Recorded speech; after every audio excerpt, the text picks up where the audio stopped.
dark, thick mist hung heavy. I untangled myself from the reeds, the twigs, the branches that had held me prisoner for so long. I crawled away from the water's edge. It was quiet. Nothing I could say would save me. I closed my eyes and wept, praying for my soul's release. The end was imminent, and I was ready to embrace it. Strange images bombarded my brain. An old man with a shotgun in his mouth, a young boy lost in the dark, two dogs lying side by side, their throats cut, their guts spilt. They attacked me, depriving my senses of reality, alternative states, like a movie screen on continual repeat. Even my eyelids couldn't filter out the visual noise. Soldiers on a battlefield, fighting for their lives, a woman lying on the tarmac, surrounded by a cloud of butterflies, vultures feeding on the carcass of a slaughtered goat. Eventually the images were replaced by white noise, and I was able to drift off to an almost listless sleep. A wooden boat, floating away on the still calm of the water, but whether that was a real event or just another scene from a film, there was no way of telling. I tried my hardest to piece the story together as it unfolded before me. A river, a stream or a lake, an old man and a young boy in a boat was talking, laughing, living. I decided that they were the same person. They wore the same clothes, had similar features, and whilst both their mouths were moving, they used only one voice. They were a reflection of each other. I was confused. I opened my eyes. The base of my spine was numb. I sat upon a wooden bench. Must have been in the boat for some time. I wore very little. I should have been cold, freezing. I wasn't feeling it, as if the skin belonged to someone else. I looked skywards. A hot air balloon gently floated on the wind. A small wicker basket hung underneath. From this distance it seemed someone was waving. But me, I couldn't be certain. I turned away. There was a tear in my eye. Colourful birds followed in its slipstream. I held on tightly to the oars. How long had I been rowing? Perhaps hours, perhaps days, perhaps only minutes. It was impossible to tell. Time had lost all meaning. My brain wasn't retaining memories save for that howling scream. I definitely remembered that. But whose scream was it? I had no idea. I saw no one else here. Because of the dense fog, I couldn't see no further than my arm's length.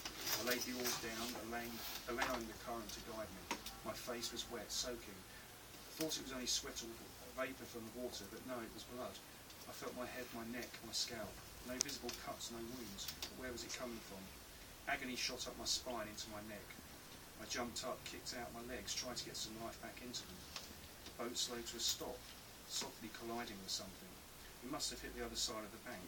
Or was it the same side? I stood there waiting. Something was stopping me to get out.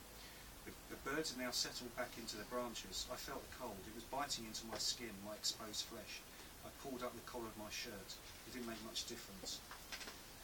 I stared down at the water. Something stared back at me. I didn't recognise the reflection looking back at me. I opened my mouth wide, stuck out my tongue, pulled funny faces. When the reflection on the water did likewise, I guessed it could be my own mirror image. Yet when I closed my mouth, the other remained open. The expression on his face descended from fun into abject misery, of despair, of hate. It was time to turn away.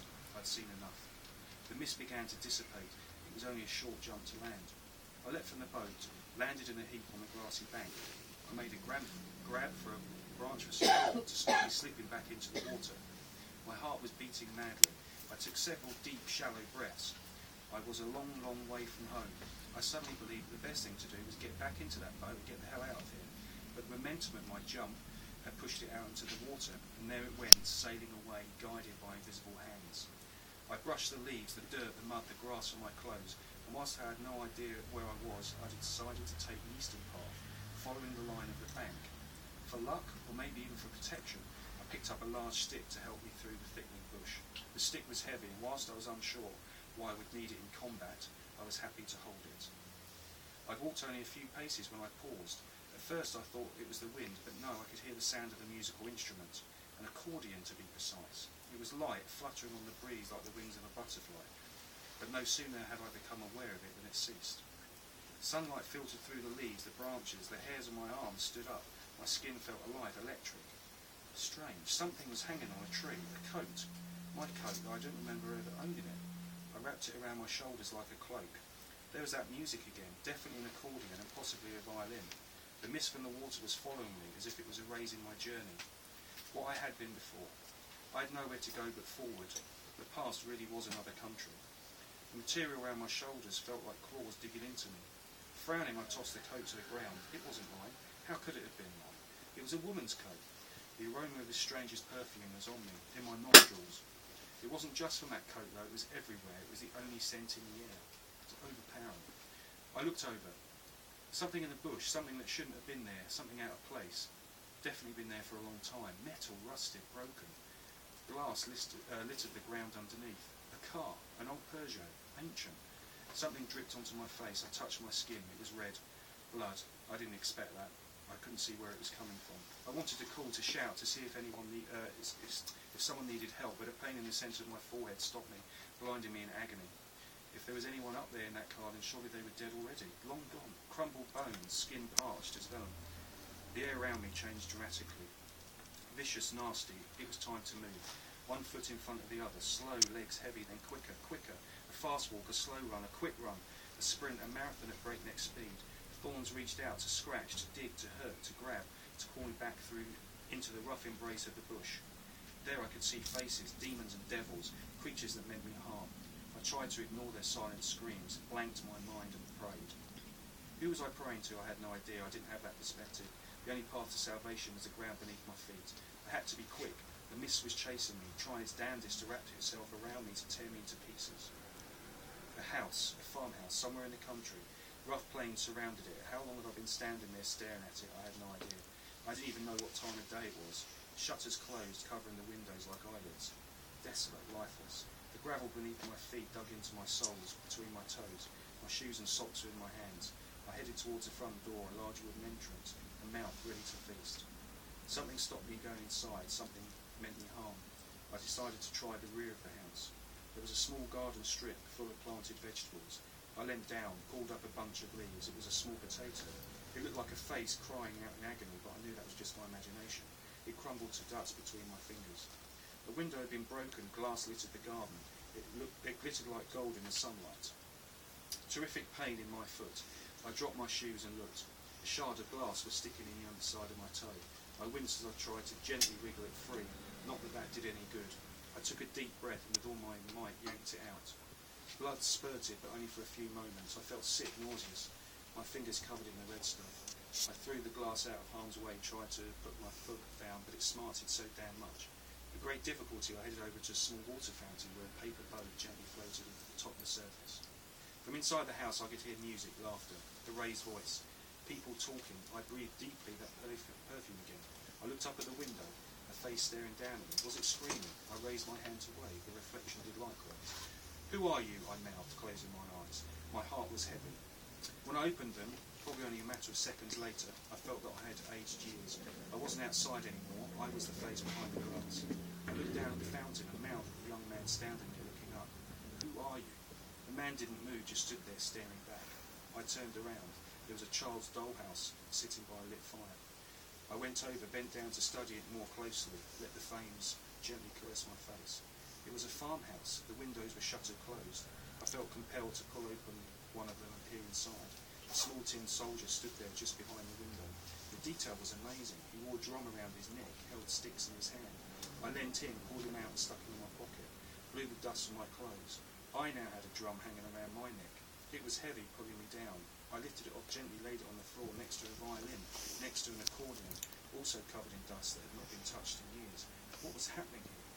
I was finding the musty air oppressive. I needed to get out. There was a door. I crossed the room, grabbed the handle and opened it ever so slightly. Voices came from somewhere else. Someone seemed angry, furious, seemingly banging their fist over and over again on the wooden table. The woman's voice, she spoke in a language I hadn't heard for a long while, since I was a child. Animal-like, vicious. I couldn't understand all of it, but the gist was obvious. She was trying to calm another person down. Not that she was doing much good. Actually, it seemed to have the opposite effect. The heat from the fire was intense. I wiped the sweat from my face, loosening my collar. I didn't realise how hot it was. The flames were crackling in the hearth, recently stoked. I stared into the flames, totally mesmerised. Faces, they were trying to speak to me, to warn me, but what did they want? What were they trying to say?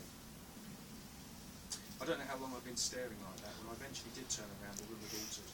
Of the musical instruments in the dollhouse, there was now no sign, no evidence that they'd ever existed. In the hearth, the fire had long since died. It was a child's laughter that brought me out of myself. It took me several moments to realise that the laughter had been my own. In the doorway I stood and waited. When I felt it was safe, I stepped into the hallway. The light was dim, it was impossible to see. It must have been raining outside, muddy footprints on the carpet, handprints on the wall, deep scratches on the plaster. Was that a trace of blood? It certainly seemed it. I looked at my own hands, my fingertips were red, some of the nails had broken, or were now missing altogether. But where was the pain? I felt no suffering. Photographs, portraits lined the walls. I couldn't tell who they were of, however their faces had been desecrated. I headed down the hallway. Somewhere behind me a secret door swung closed. I could hear voices whispering in the woodwork. Faces in the paint, the paper, the plaster, watching my every move. A light burned brightly in the distance, but from where it was emanating it didn't make sense. That perfume again, leading me somewhere. I wasn't certain that I should follow, but then again, where else was there for me to go? I had to carry on regardless.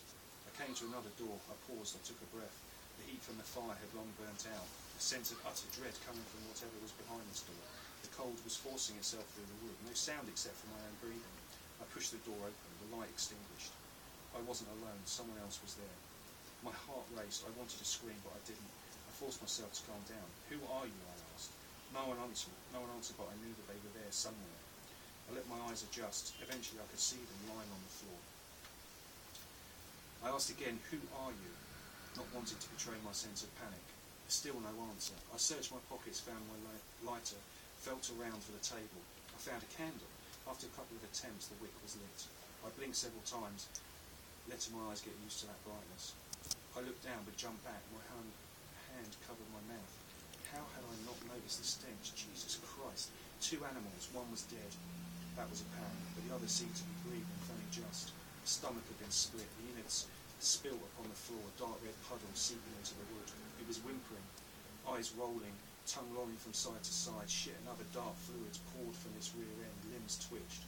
I got to my knees, took a step towards it. Just for a brief moment, the thing seemed to gain some focus. I touched the side of its face. This wasn't fair. I had to put it out of its misery. I looked around for a weapon of some nature, but there wasn't anything obvious. I'm sorry, Luke, I whispered. I stood up and then brought my foot down upon the creature's head. Once, twice, 3 times, I couldn't stop. Not until I had known that the damn thing was no more. Nothing but mush and mush. I could feel its brain squelch between my toes. I wanted to vomit, felt sick to my stomach. Tears were falling from my face. I kept repeating the name Luke over and over again. Not that I knew who Luke was. I was giddy, light-headed. I reached out for some stability. The room was shaking. I could smell smoke. There was an almighty crack. I looked up. A red spark danced around a fissure in the ceiling. Another crack. I looked up. A red spark Sorry. The smoke was getting thicker and thicker. I couldn't breathe. I held my hands over my face, my nose. My throat was clogged with the stuff. My eyes stung.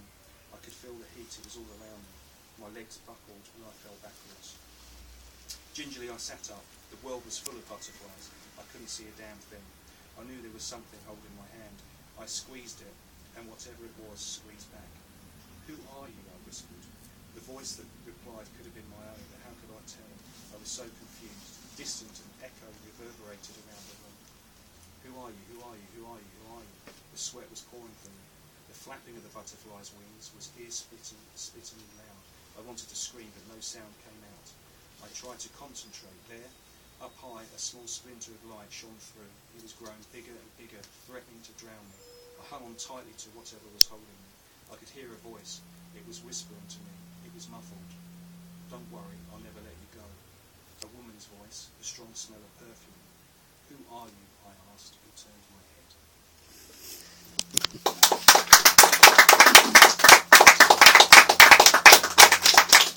Okay, cool. That completes our readings. Are there any questions? Cool. Yes.